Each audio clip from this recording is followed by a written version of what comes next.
Amigos de YouTube, muy buenos días. Continuamos con esta serie de pláticas, no son entrevistas, son pláticas ciudadanas a través de las redes sociales, de internet, de YouTube. No somos periodistas ni comunicadores, somos ciudadanos que estamos tratando de crear espacios abiertos, nuevos, libres, aprovechando la tecnología del internet y esta red de YouTube, de manera que podemos ser vistos en cualquier lugar del mundo. Incluso si algún marciano por ahí se atraviesa y ve internet, nos puede observar.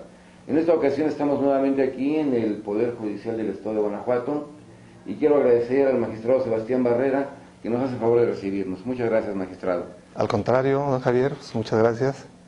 Encantado de poder platicar y sobre todo de poder llegar a todas las personas que te siguen. Magistrado, el tema que ha estado obviamente por diversas causas que todos conocemos, que nos ha tenido con un gran interés a los ciudadanos, ha sido la nueva aplicación de la justicia oral. Justicia, el nombre correcto es... El sistema acusatorio y oral. Más conocido como justicia oral. Así es, pópulo. Efectivamente, como los juicios orales. Juicios orales. Ajá. Y esto va a renovar, va a transformar la aplicación de la justicia en México. Pero yo tengo una pequeña duda y quiero que usted nos oriente. Este fenómeno importantísimo que va a entrar ya, creo que en septiembre, en vigor en Guanajuato y en el año 16 en todo el país, tiene antecedentes y tendrá también otras consecuencias de orden jurídico. O sea, hubo parteaguas anteriores que fueron marcando el llegar a este punto de culminación. Si nos podría usted platicar cuáles serían los antecedentes más importantes que nos llevaron a este punto.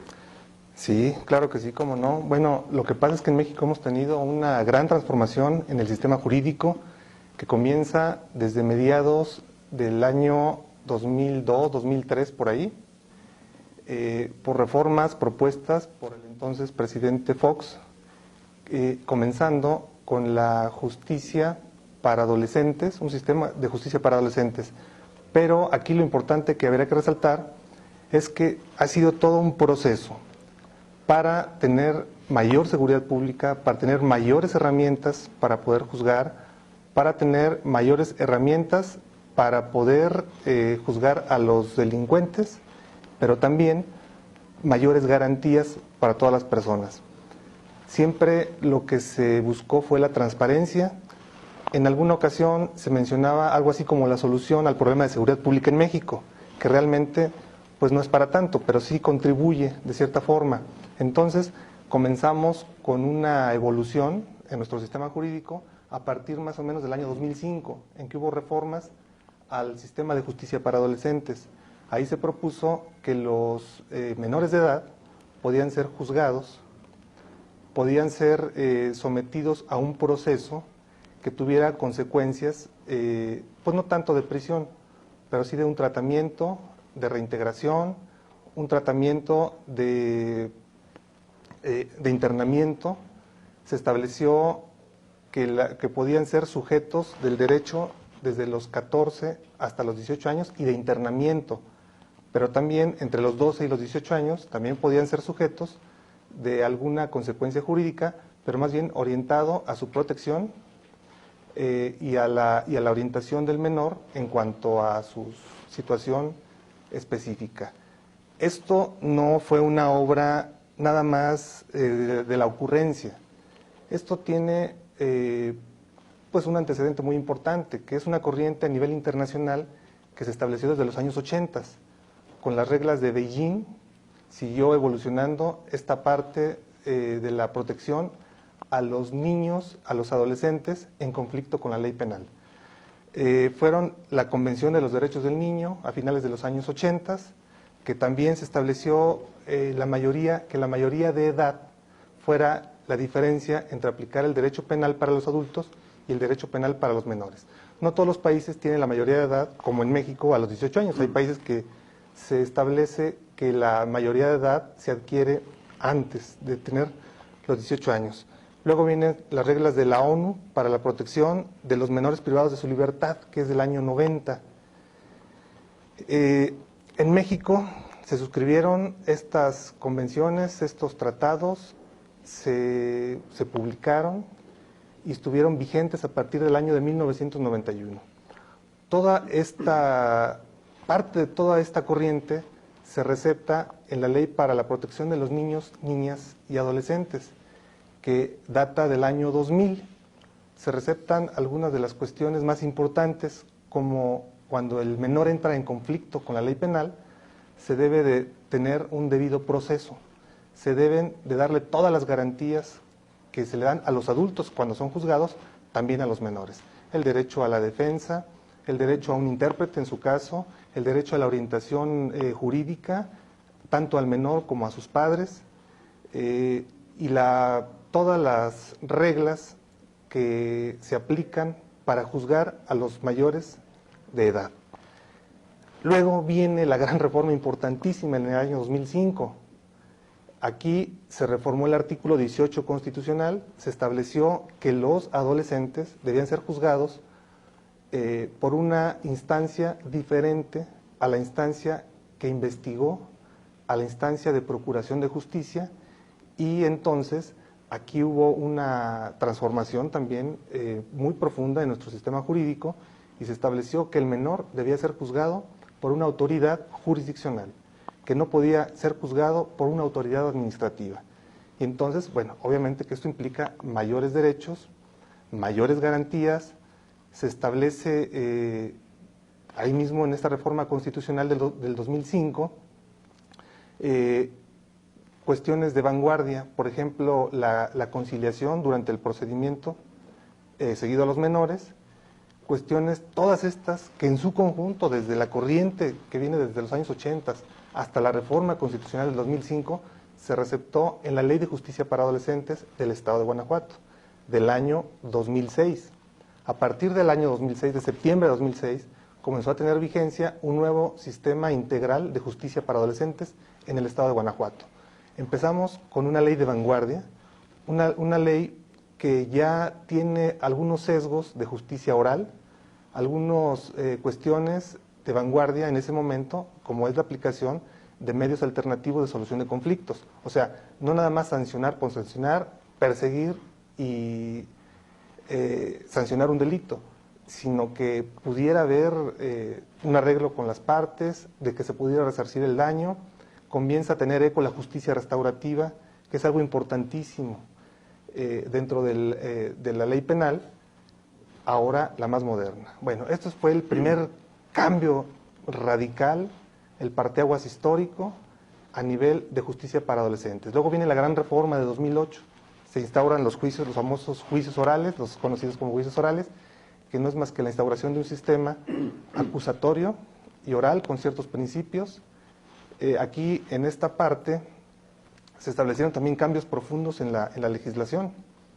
Se habla, por ejemplo, del arraigo, se habla de la extinción del dominio, que es una cuestión importante, que tiene que ver con la lucha contra la inseguridad pública.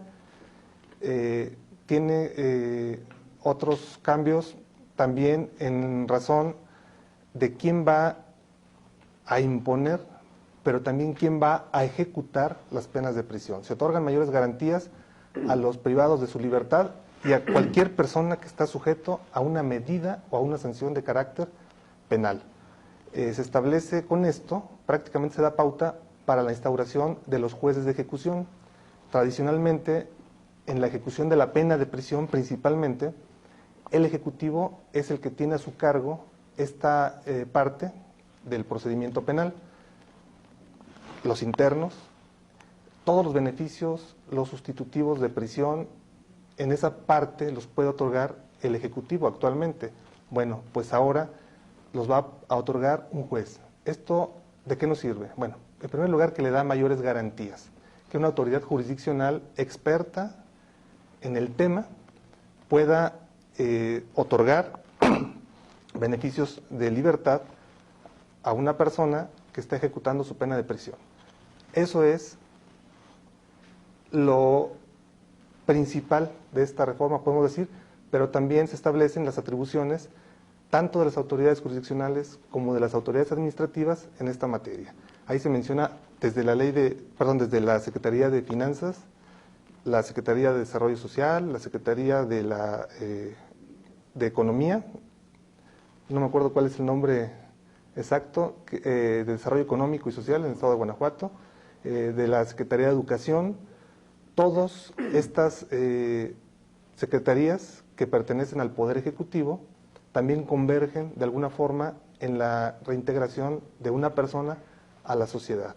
Entonces establecen ahí coordinación de autoridades, se establecen competencias, y creo que esto también es otro parteaguas histórico que no teníamos en México y que se tiene que implementar a más tardar a partir del 18 de junio del año 2011.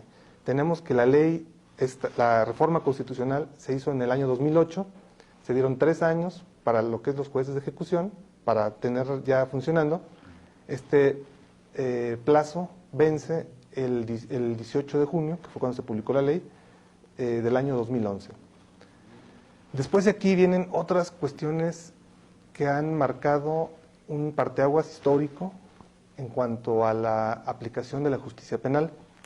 Hubo reformas a la Ley General de Salud en el año 2009, que todo el mundo la conoce como la creación de las leyes del narcomenudeo, es decir, que las autoridades locales que tradicionalmente no conocían de esta materia van a poder conocer de los delitos relacionados con el narcótico, con el narcotráfico, con el narcomenudeo. Se establecen también ciertas reglas en la Ley General de Salud para que las autoridades del Estado de Guanajuato o de cualquier estado puedan conocer de delitos federales que tienen que ver con el narcotráfico, que tienen que ver con la salud.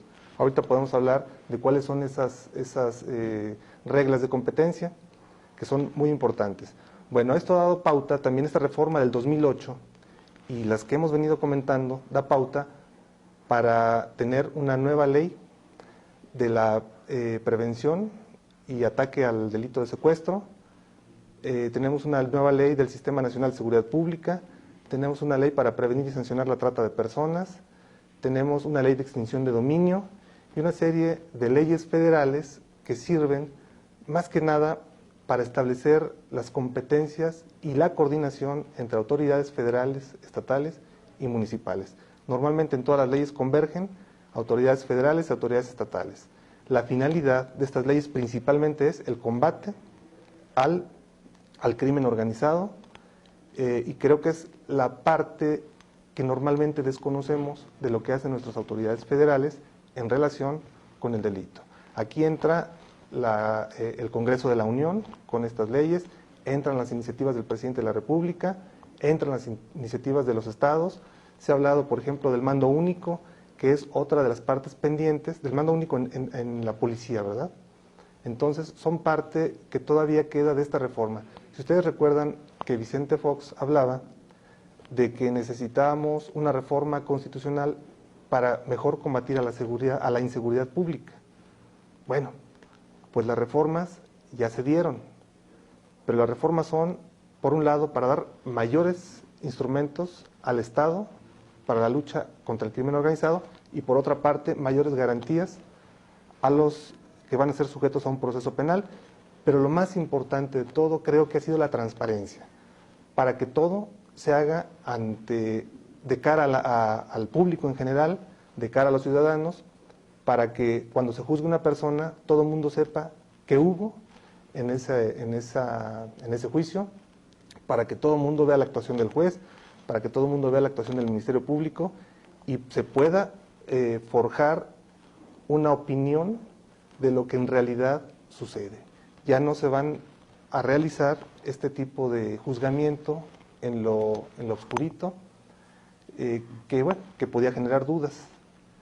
Pero ahora la mayor virtud de estas reformas constitucionales es la transparencia, es la lucha en contra del crimen, en contra de la delincuencia, pero también el otorgamiento de garantías, pero lo más importante, como lo vuelvo a recalcar, pues la transparencia, o sea, juzgar y hacer las cosas de cara a la ciudadanía.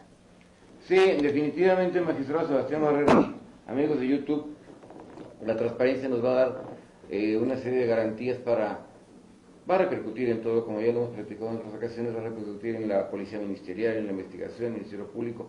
Pero ahorita de todo lo que platicó, que es todo muy interesante, me saltaron dos asmos que creo que al público le van a